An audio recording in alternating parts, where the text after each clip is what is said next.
in close-up. Kitty took the chair opposite me, gripping the armrests and lowering herself in a sort of triceps dip. She picked up the typescript of my sequel, Heartbreak, from the glass table and flicked through a few pages, nodding thoughtfully. "Nice paper." She looked up. Her gaze met mine and held. The feeling of anticipation was similar to the early days of a relationship, expectation mingled with excitement. Kitty doesn't show much emotion.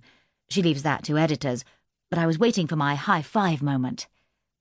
Kitty tapped my novel. "As you know, I love your writing. You can write, there's no doubt about that." "Thanks," I said.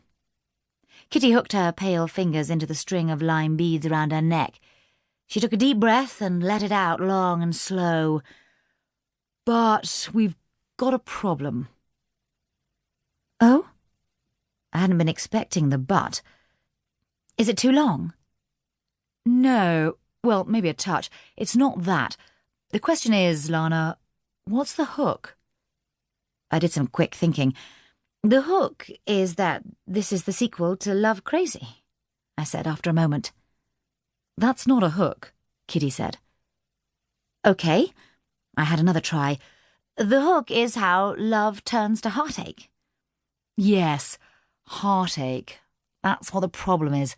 It's the storyline." "Eh? What's wrong with it?" "Frankly, it's depressing.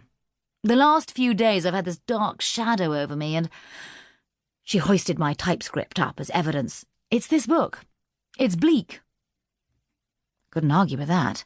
"Well," I shrugged, "that's the story. It's about the breakup. It broke my heart." I was starting to feel nervous. No one likes criticism. "That's why it's bleak." "It's not just bleak. It's bitter." "Yeah, that's what I was trying to get across." Kitty sighed and changed position. She studied the neat tan shoe dangling on her toes and looked up again. "Lana, no one wants to sit down with a book that makes them feel bitter. Bitterness is not appealing," she said.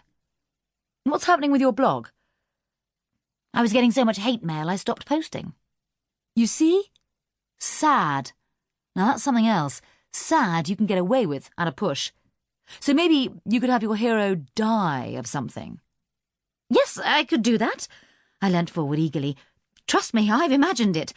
Mark Bridges is hanging off a cliff and I could save him, but I don't. And at the funeral, although I'm wearing black, I'm ecstatic that he's been smashed to a bloody pulp on the jagged rocks." Kitty screwed her nose up. "No, that's a different genre altogether. Look, think of your first book. Writer falls for photojournalist. You've got lots of conflict, but plenty of payoff too. And that ending, with Lauren and Marco moving in together, and that last line—" Kitty pinched her fingers together, waving the words at me like a tiny banner. "Their adventure wasn't over. It was just about to begin." Whoa, was I wrong about that? "You've already given us the happy ending," Kitty said, "and the sequel should go on from there. It should be about their continuing adventures. Forget about the fact Mark Bridges abandoned you for a Swedish girl." "Helga," I said gloomily. Her name hurt like a curse. "Whatever. That's between you and him. Leave real life out of it. We're talking fiction here. This isn't about you and Mark Bridges. It's about Lauren and Marco. The couple your readers love. We want the adventure, the lifestyle, the feel-good factor." "Feel-good factor?" "So let's talk about what happens next. Maybe Lauren and Marco start a family," she suggested. I looked at her in dismay. "You want me to write about having a fictitious baby?"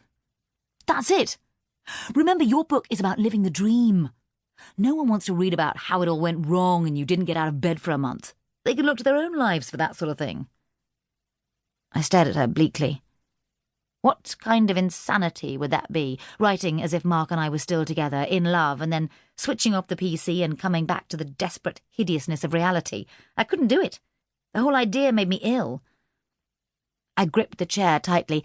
"Kitty, could you just tell me, before we start thinking about new ideas, is there anything at all about this book that you do like, apart from the paper?" She thought about it for a few moments, obviously troubled by her own integrity. "Personally, I don't mind a lie if it's told in a good cause."